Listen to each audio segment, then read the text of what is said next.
Guess who the director of the FBI called the most notorious liar in the country back in 1964? Go on. Oh, wait. It was Martin Luther King.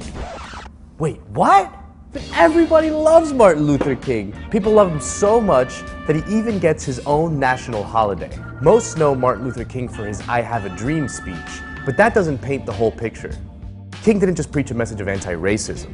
He also fought against US imperialism abroad and income inequality domestically. He was seen as such a threat to power that Bobby Kennedy authorized the FBI to wiretap him for 5 years. Why did those in power want to monitor Martin Luther King? Well, the official reason was to see if he had any ties to the communists. But the FBI kept the wiretaps going even after they found nothing to suggest that King had any ties to the Soviet Union or the Communist Party.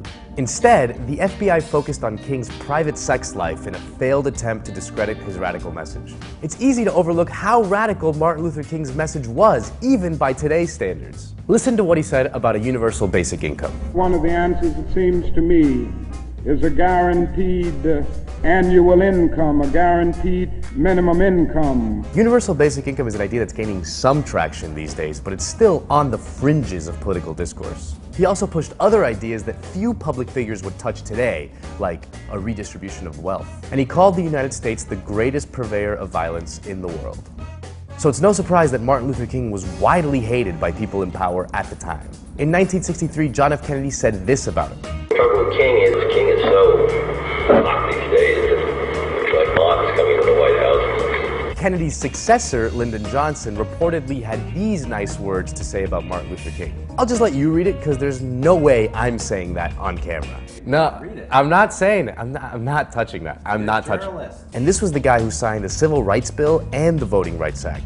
And think about what other people in the government must have been saying about him. But perhaps the most infamous incident was the letter sent to Dr. King by the FBI in which they threatened to expose his sexual affairs unless he stepped aside.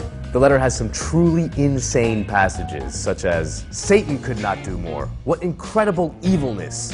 It's all there on the record, your sexual orgies. Listen to yourself, you filthy, abnormal animal." But we should not assume that our government's surveillance of civil rights activists died when Martin Luther King was shot.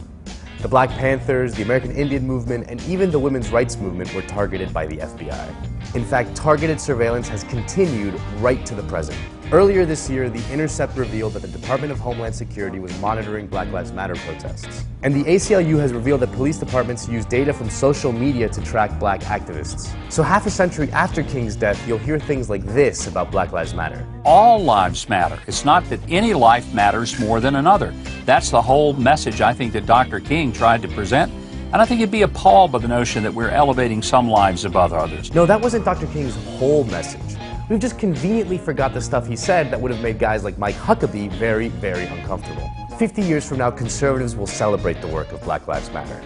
For now, though, we're still letting government agencies target them with impunity while using Martin Luther King's name to chastise them.